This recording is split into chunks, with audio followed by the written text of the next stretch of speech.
Setelah itu baru kita pembahasan untuk 2 prodi dulu. Ya.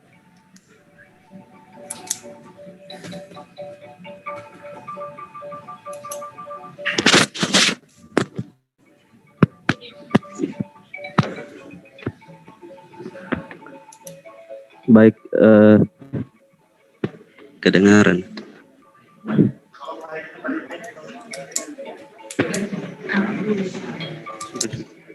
Sudah.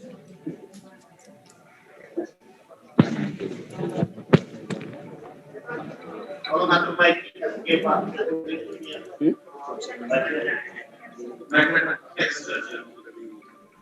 Ini sudah.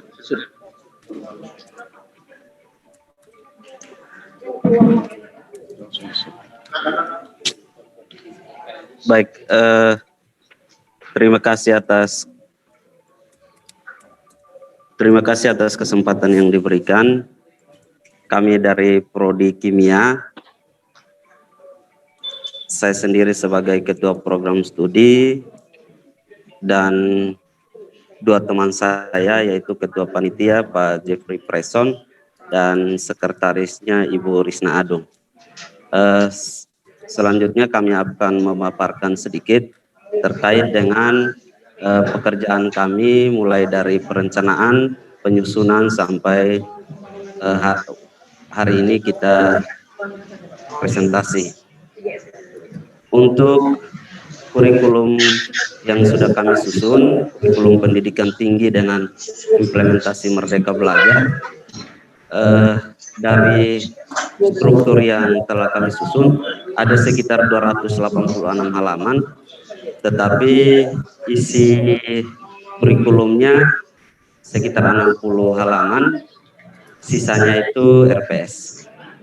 Jadi sangat singkat.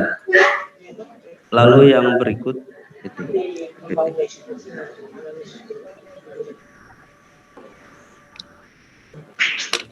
Saya akan memberikan gambaran umum saja, selanjutnya akan dilanjutkan oleh Ketua Panitia.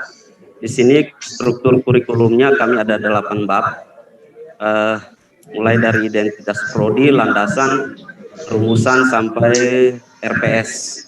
Tetapi yang akan kami tekankan di sini adalah di bagian bab 5 berkaitan dengan organisasi mata kuliah dalam struktur kurikulum, dan bab 6 rencana implementasi hak pelajar.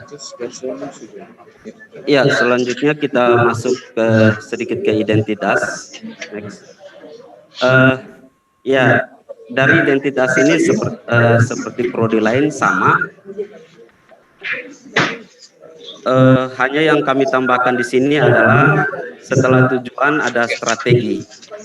Nah, strategi ini berdasarkan hasil evaluasi juga terkait dengan tracer study dan akreditasi sebelumnya, bahwa ada beberapa kendala, ada beberapa kekurangan, sehingga dengan strategi ini kami berharap bahwa nanti di akreditasi berikut semua persoalan di akreditasi pertama bisa diminimalisir. Lalu sejak berdiri di tanggal 23 Desember 2016, kami perubahan kurikulumnya ini yang ketiga. Jadi kurang lebih 4 tahun ada 3 kali perubahan kurikulum, dan moga-moga tahun depan tidak perubahan lagi. Lalu yang berikut di visi misi, yang menjadi persoalan kami adalah bagaimana sinkronisasi visi misi perguruan tinggi, fakultas dan prodi. Karena yang sekarang notabene kami ini berada di bawah Fakultas Pertanian, sehingga untuk memunculkan karakteristik atau identitas kami sebagai Saintek, prodi Saintek, itu masih sementara kami istilahnya menyesuaikan, yaitu berkaitan dengan pola ilmiah pokok, yaitu pertanian lahan kering. Tetapi pada dasarnya kami mempunyai mimpi, visi bahwa kehadiran prodi kimia Unimor itu bisa meminimalisir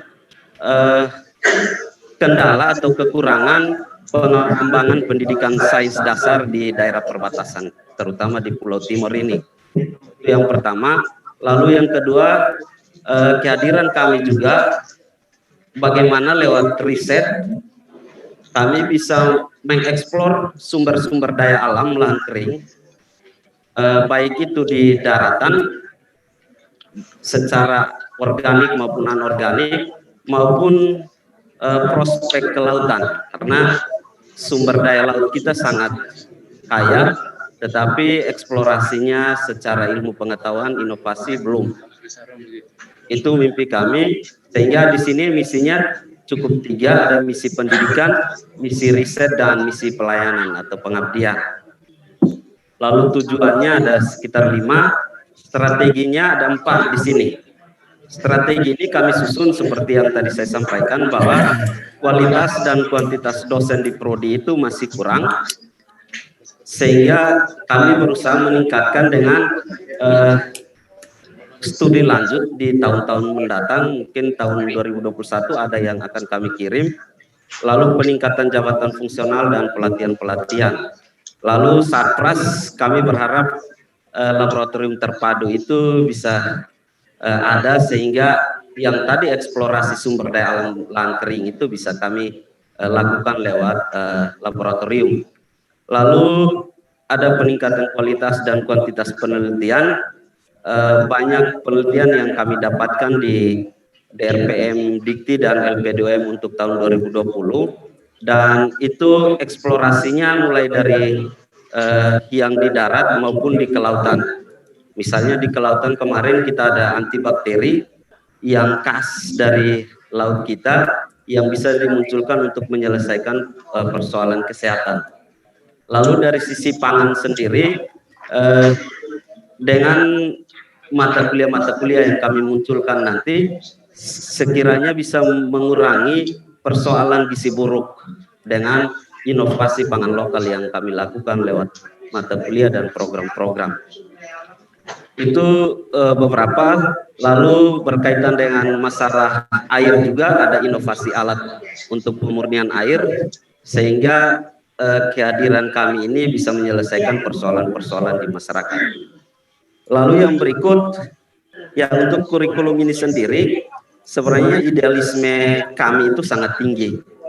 Baik itu idealisme dosen setiap minat, kami berembuknya cukup lama juga, bagaimana mengurangi mata kuliah di setiap minat.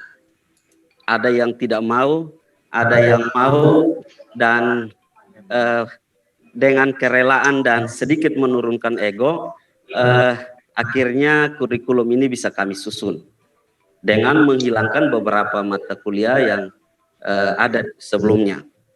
Lalu juga terkait dengan idealisme program kurikulum ini, sebenarnya kami ingin lakukan 8 program, karena 8 program itu cukup bagus, tetapi berkaitan dengan anggaran dan sinergitas dengan stakeholder, kita sudah lakukan research study, tetapi kerjasama ini belum kita lakukan, sehingga perlu ada MOU. Lalu yang berikut, kurikulum yang kami susun ini juga kami berusaha memunculkan karakteristik prodi kimia di Unimor, sehingga berbeda dengan prodi-prodi lain di universitas lain, prodi kimia di universitas lain. Itu barangkali yang kami susun. Lalu untuk profil lulusan, berdasarkan studi yang kami lakukan dan masukan-masukan dari stakeholder dan narasumber yang kami lakukan lewat webinar, ada 3 profil yang kami munculkan, yaitu ada analis atau laboran, ada wirausaha kimia untuk pengembangan produk-produk berbasis lahan kering, karena kita tahu banyak produk yang sudah beredar di daerah kita, tetapi dari sisi analisis di laboratorium itu masih kurang, sehingga adanya wirausaha kimia ini bisa menyelesaikan. Lalu untuk yang ketiga adalah pengajar. Profil kami yang ketiga adalah pengajar. Nah, dari 3 profil ini ada capaian pembelajaran lulusan yang sudah kami rancang dan kami mencoba menghubungkan kira-kira dari setiap profil itu capaian apa yang perlu selama mahasiswa kuliah itu mereka capai lewat mata kuliah dan itu di PDF, file PDF-nya akan nanti kami munculkan matriksnya. Lalu setelah capaian pembelajaran kami hubungkan dengan profil, kami akan coba menghubungkan capaian pembelajaran tadi, keempat capaian pembelajaran tadi dengan bahan kajian. Bahan kajian yang itu sehingga nanti muncullah mata kuliah dan bobot mata kuliah dan SKS. Nah, bahan kajian yang kami susun juga ini sudah merujuk pada dari sisi Asosiasi Kimia Internasional itu ada dua yang kami rujuk, yaitu dari Royal Society of Chemistry, itu dari Eropa, lalu dari American Chemical Society, ACS, dan semuanya mirip dengan bahan kajian yang kami susun, dokumen-dokumen dari ACS itu. Sehingga bahan kajian yang kami munculkan, itu munculnya sarjana, tidak magister. Lalu dari susunan itu kami lakukan webinar, workshop dengan kedua pemateri, yaitu dari Prodi Kimia ITB dan Prodi Kimia UM. Sehingga dari hasil kerja ini muncullah kurikulum kami hari ini. Itu barangkali yang dari sisi gambaran umumnya kami sampaikan. Selanjutnya Pak Ketua mungkin memunculkan PDF-nya sehingga bisa struktur kurikulumnya lebih jelas, terutama di bagian Merdeka Belajar. Terima kasih.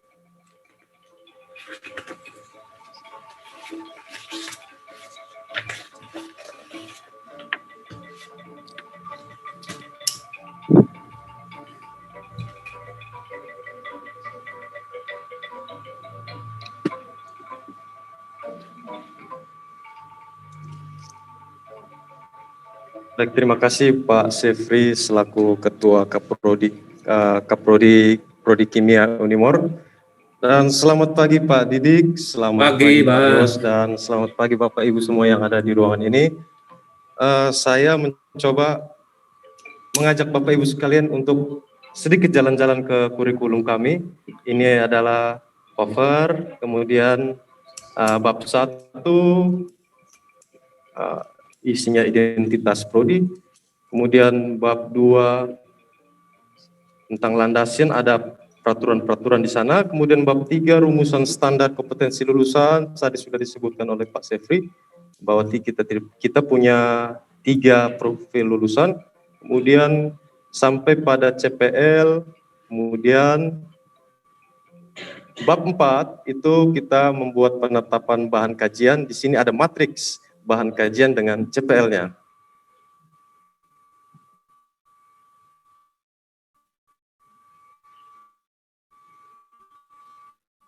Mohon bersabar, Ibu, ini scrollnya agak panjang. Kemudian, nah disebutkan di melalui estimasi waktu. Kemudian selanjutnya ada penentuan kode mata kuliah, kemudian kemudian bab selanjutnya di bab 6, bab 5 ada organisasi mata kuliah dalam struktur kurikulum. Nah, ini kami ingin menjual beberapa mata kuliah untuk Bapak Ibu yang di sini, untuk semua prodi yang ada di Unimor, bahkan bisa di luar Unimor. Kami punya kimia lingkungan, kami punya kimia B3, forensik, kimia klinik, kemudian nanomaterial, bionorganik, pupuk, kimia pupuk, kemudian kimia mineral dan tambang karena kita berada dalam area tambang. Kemudian ada kimia polimer, industri kimia, katalis, kimia nuklir dan peledak, kemudian ini juga menjual kimia kelautan, Satwarna sekarang lagi booming, kemudian geokimia lingkungan, minyak bumi, kimia minyak atsiri juga sekarang lagi booming, kemudian kimia kosmetik, kimia rumah tangga, bahan kimia rumah tangga, kimia pangan dan gizi, uji hayati dan fitokimia, kemudian yang terakhir kimia energi terbarukan. Nah, ini adalah mata kuliah yang kami coba jual ini kepada prodi-prodi lain, mungkin ada yang tertarik bisa konsultasi dengan kami. Kemudian selanjutnya adalah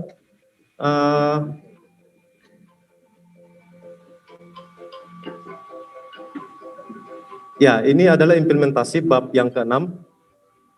Jadi ini adalah sembaran mata mitra yang sudah kami jalin hubungan kerjasamanya. Kami berhasil mendapatkan mitra dari Prodi Budidaya Perairan Undana, Prodi Pertambangan, Prodi Biologi Undana, kemudian ada juga PT Mas PT Organik, PT Inti Daya Kencana, sampai pada yang di Momere, yang di Jogja juga ingin bekerja sama juga dengan kami. Dan tidak terlepas juga dengan SMA-SMA yang ada di seputar Pulau Timur.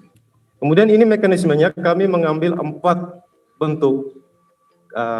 bentuk Merdeka Belajar, yaitu ada pertukaran pelajar, magang, kemudian kegiatan wirausaha, yang terakhir adalah asisten mengajar. Nah, ini adalah alur-alurnya, mekanismenya. Overall sama saja. Yang saya mau tekankan di sini adalah di magang kami mengadopsi sistem free form, sistem bebas. Jadi 20 SKS magang itu kami distribusi ke dalam 9 kompetensi ini.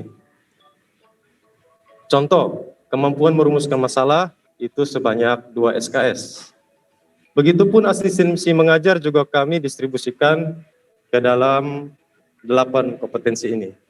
Wirausaha juga begitu, dan ini adalah peta kurikulum kami. Jadi di peta ini ya ada skenario-skenario yang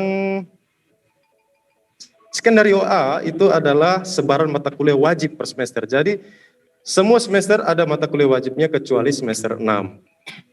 Kemudian skenario B yang tanda centang ini adalah mata kuliah wajib yang sudah disebutkan di skenario A. Hanya saja di mata kuliah B ini skenario-nya adalah mahasiswa mengambil semua hak merdeka belajar. Nah, yang warna biru ini adalah hak merdeka belajar di luar universitas, ya totalnya 40.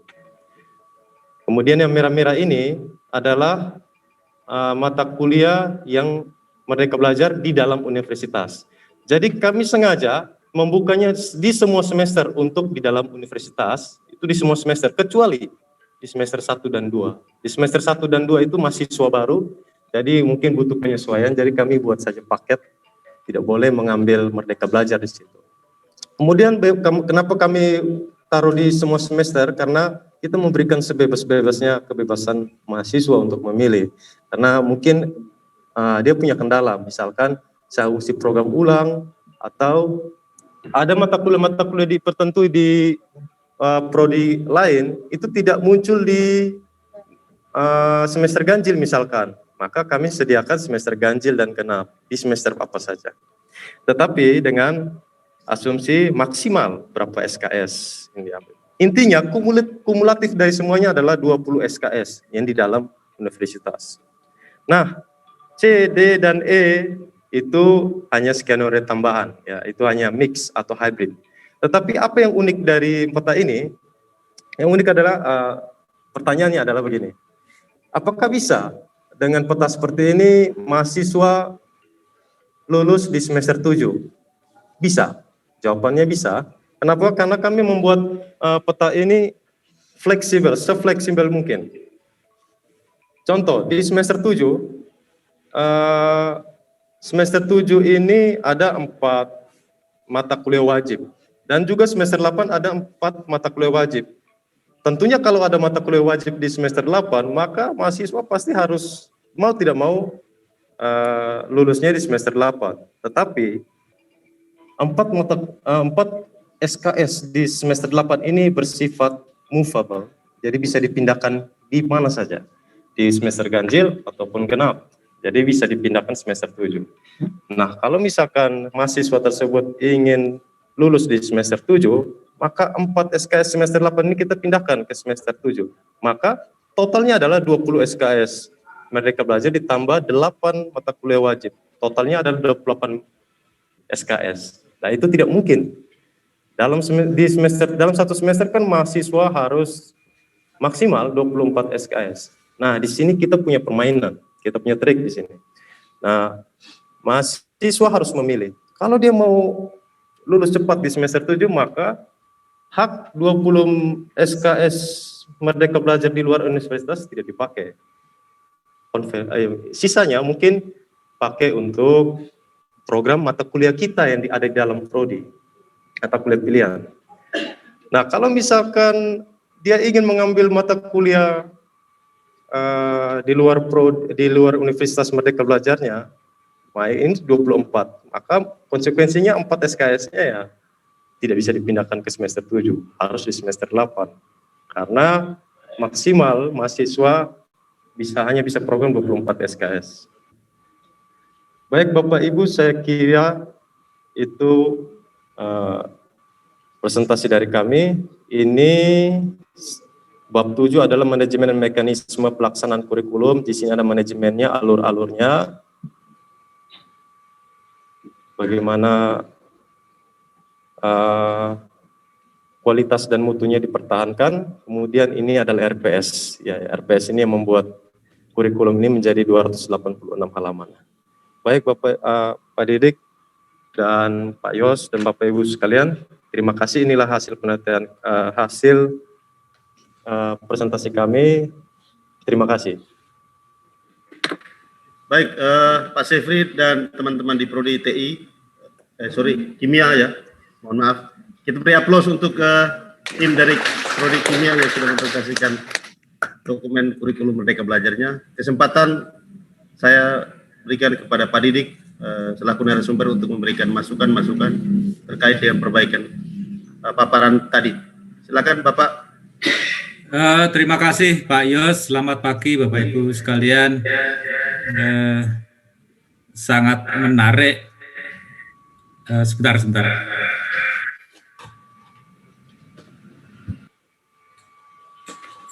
Sangat menarik bahwa apa yang dipresentasikan tadi itu merupakan pekerjaan yang luar biasa dan kerja keras dari dua prodi, teknik informatika dan teknik prodi kimia. Yang pertama adalah tadi yang dari teknik informatika yang disampaikan visi misi, kemudian profil lulusan dan sebagainya. Mungkin saya secara bertahap terkait dengan ini di dua prodi, baik prodi teknik informasi dan kimia. Yang pertama adalah kurikulumnya ini yang disusun adalah berbasis KBK, kemudian KKNI atau akan mengarah kepada outcome based education. Itu mungkin kelihatannya tadi saya cermati itu ada kerancuan antara kurikulumnya itu diarahkan kepada kurikulum berbasis kompetensi dengan KKNI atau berbasis outcome based education gitu. Itu yang pertama.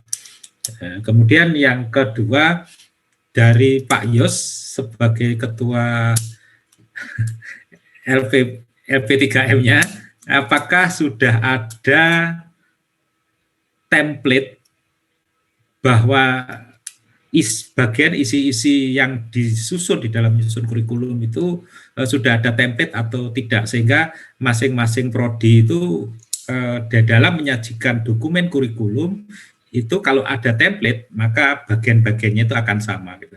Saya tadi melihat di dua prodi ini walaupun secara sepintas ya, tetapi itu ada ada perbedaan gitu. Nah ini dengan adanya perbedaan kelihatannya belum ada template gitu. Itu yang kedua. Kemudian yang ketiga, tadi ada dinamika antara teknik informatika dan teknik kimia yang memiliki keragaman di dalam bagaimana menuangkan Merdeka Belajar Kampus Merdeka. Nah untuk itu di tingkat universitas apakah sudah ada panduan untuk menerapkan Merdeka Belajar Kampus Merdeka? Nah itu yang kemudian digunakan, diacu oleh masing-masing prodi di dalam menerjemahkan Merdeka Belajar Kampus Merdeka. Itu yang masukan secara umum ya. Nah sehingga bagaimana mendistribusikan SKS di dalam Merdeka Belajar Kampus Merdeka itu ada panduan begitu. Nah tadi kalau saya lihat di dua prodi itu ada keragaman, walaupun keragaman itu baik gitu. Nah itu yang misalnya di kami di Brawijaya itu dibatasi gitu. Jadi mata kuliah wajib prodi itu adalah maksimum 90 SKS. Saya belum melihat karena saya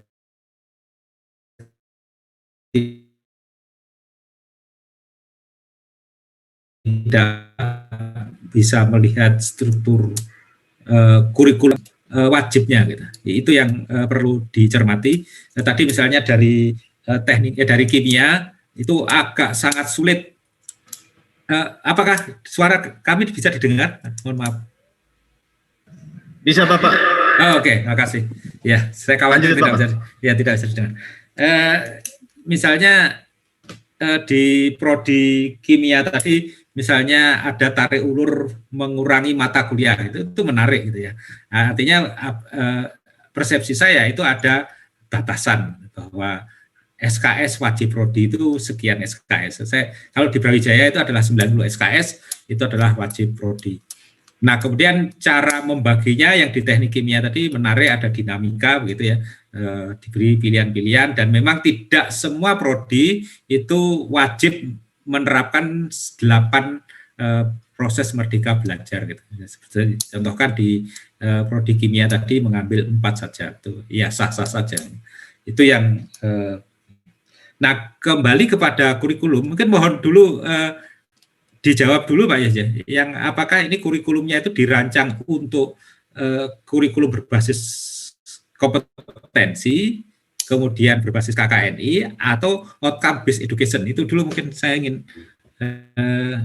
karena saya tidak memfasilitasi itu di dalam proses awalnya gitu. Baik Pak Didik, untuk kurikulum yang sementara didesain oleh Unimor ini berbasis KKNI yang mengacu kepada kurikulum Merdeka Belajar itu, Pak Didik. Jadi memang template-nya kami belum membuat, tetapi panduan untuk kurikulum Merdeka Belajarnya kami sudah distribusikan ke masing-masing fakultas sejak bulan yang lalu. Nah,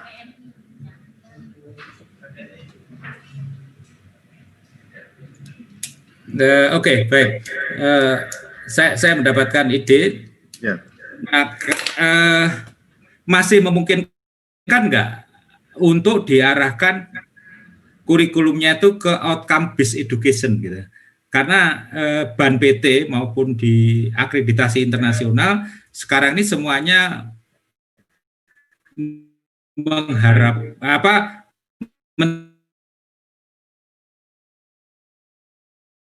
mensyaratkan outcome based education, maka masukan saya adalah kepada outcome based education gitu. Ya. Jadi tidak kepada KBK. Ya. Itu yang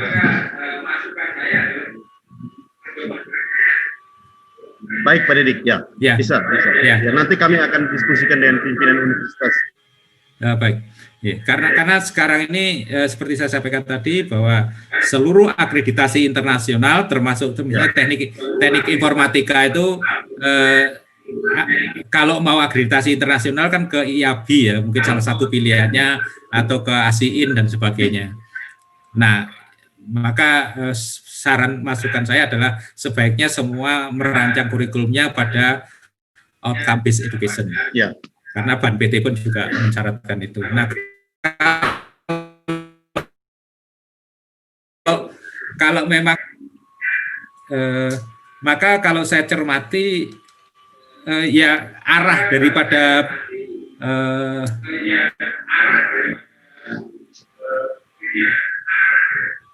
Ya Pak. ya mohon double suaranya. Ya.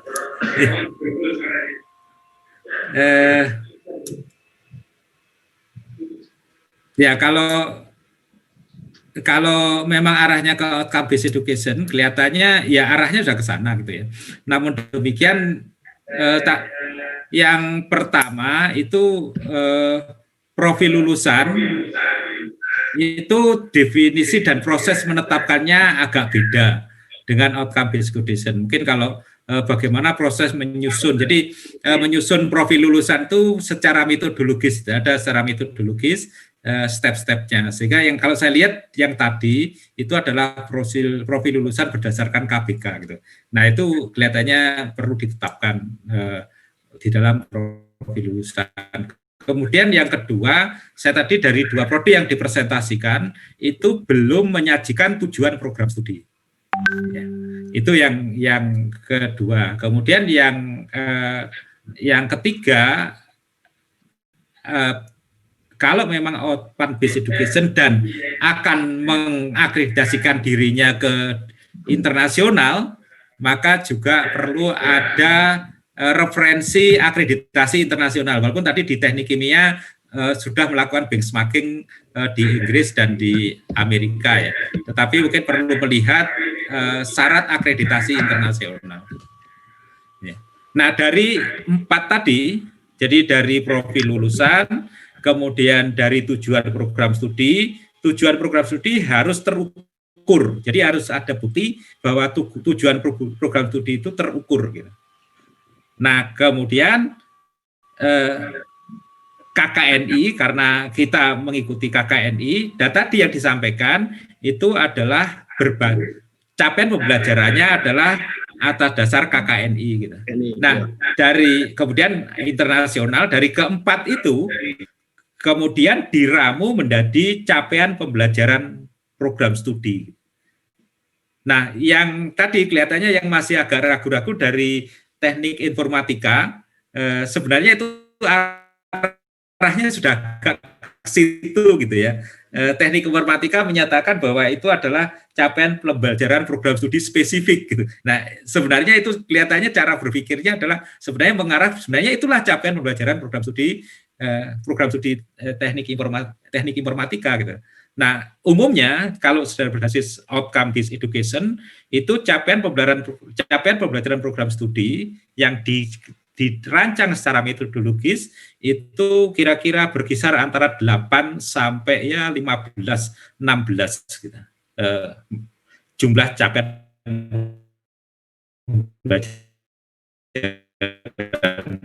itu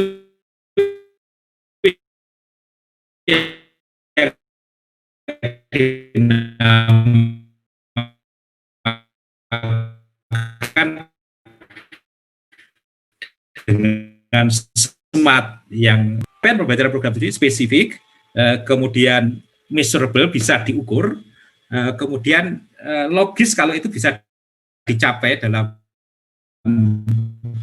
tempo 3,5 sampai 4 tahun, karena misalnya program studi kimia tadi menyampaikan bisa dicapai dalam 3,5 tahun. Memang betul, sebenarnya dengan Merdeka Belajar itu dengan 144 SKS itu kita bisa mencapai kira-kira 3,5 tahun. Kita diskusikan dengan baik. Gitu. Kemudian realistis dan time bound, jadi bisa wajar bahwa itu dicapai dengan waktu. Dan itu harus dibuka capaian pembelajaran. Nah, kemudian tadi juga sangat menarik, setelah itu ada semacam matrik antara hubungan capaian pembelajaran dengan sebenarnya boleh bahan kajian atau mata kuliah gitu ya. Nah, itu beberapa di dua tadi sudah menarik, namun demikian perlu lebih dicermati lagi karena sebenarnya kuncinya itu di penetapan capaian pembelajaran program studi. Itu yang kuncinya di situ. Kalau kita desain capaian pembelajaran program studinya sudah relatif baik, maka ke bawahnya itu akan relatif baik. Nah, kemudian di step tadi ada body of knowledge. Jadi ada di dua prodi juga menyampaikan body of knowledge. Saya belum melihat karena mungkin di dalam proses penyusunnya sudah dilakukan. Namun demikian saya belum melihat dari yang dijelaskan secara sepintas tadi posisi body of knowledge itu di mana. Nah, ini yang perlu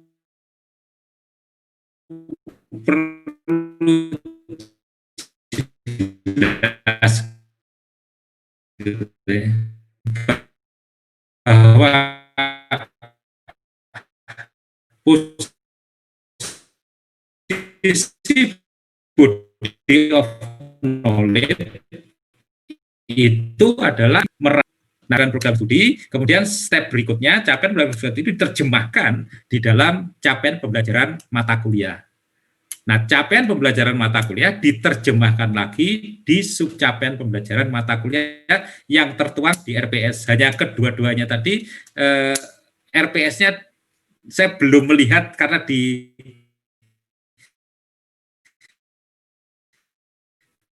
disajikan secara cepat. Itu yang karena sebenarnya kuncinya sekian yang sangat penting adalah di RPS-nya itu adalah bagaimana kita merumuskan subcapaian pembelajaran mata kuliah yang merupakan ramuan daripada taksonomi Bloom dari kedalaman keilmuan dengan body of knowledge tadi. Nah, itu baru subcapaian pembelajaran itu yang terukur yang seperti saya sampaikan di waktu pertemuan tadi. Itu. Nah, kemudian struktur kurikulumnya mungkin perlu jelas apakah mengikuti konsep paralel atau series atau kombinasi antara paralel dan series.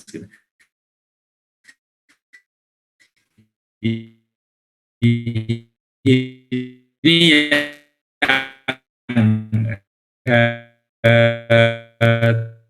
tadi walaupun di kimia tadi disajikan gimana ada apa itu merdeka belajarnya sendiri yang perlu diperhatikan tadi sangat menarik gitu. Sebenarnya kan ada pilihan bahwa kita free tapi diambil oleh kimia tadi adalah free, kemudian ditetapkan saja subcapaian pembelajaran apa yang diharapkan gitu ya. Bentuknya silakan saja dalam bentuk apa gitu. Tetapi kimia tadi menetapkan itulah subcapaian pembelajaran yang diharapkan gitu. Apakah bentuk kimia itu ya sah-sah saja. Kalau di terstruktur perlu kejelasan di sana. Nah, terus kemudian penawaran mata kuliah ini juga menarik tadi yang disampaikan teknik kimia ataupun di teknik informatika. Silahkan saja ngambil mata kuliah ini loh yang kami tawarkan dalam rangka ini. Memang betul tidak walaupun ini merdeka belajar atau bebas memilih, mahasiswa tidak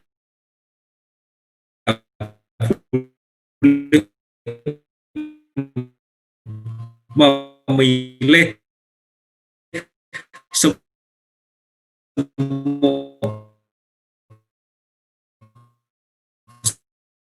semua mata kuliah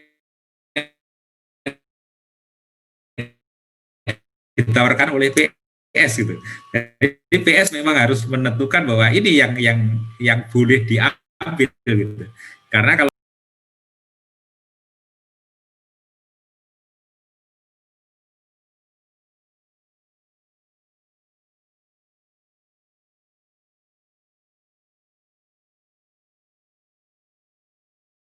antar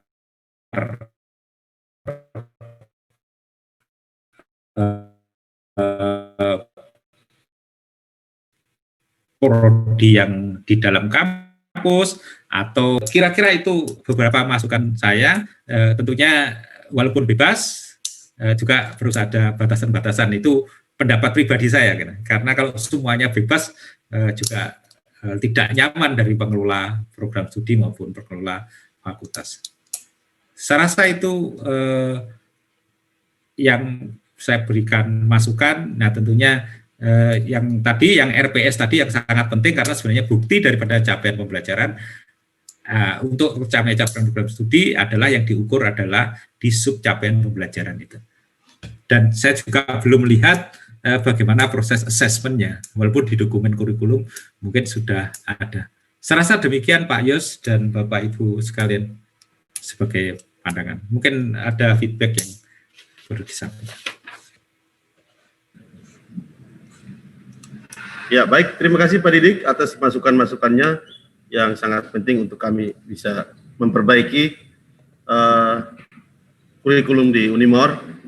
Memang untuk saat ini kami masih menggunakan template, istilahnya template untuk kurikulum yang kami bahas ini adalah KKNI, Pak Didik. Jadi untuk memformulasikan template-nya untuk keseragaman itu nanti kami akan sampaikan ke universitas. Setelah itu baru bisa disampaikan ke fakultas dan prodi-prodi untuk menyeragamkan struktur dan lain-lain itu sesuai dengan template-nya itu.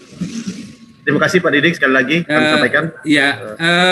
Ya, mungkin saya mungkin kalau bisa sebentar, apakah ada ya?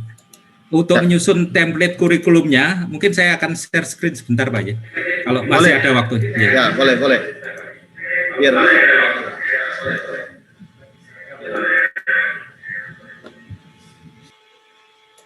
Biar semoga sudah bisa dilihat.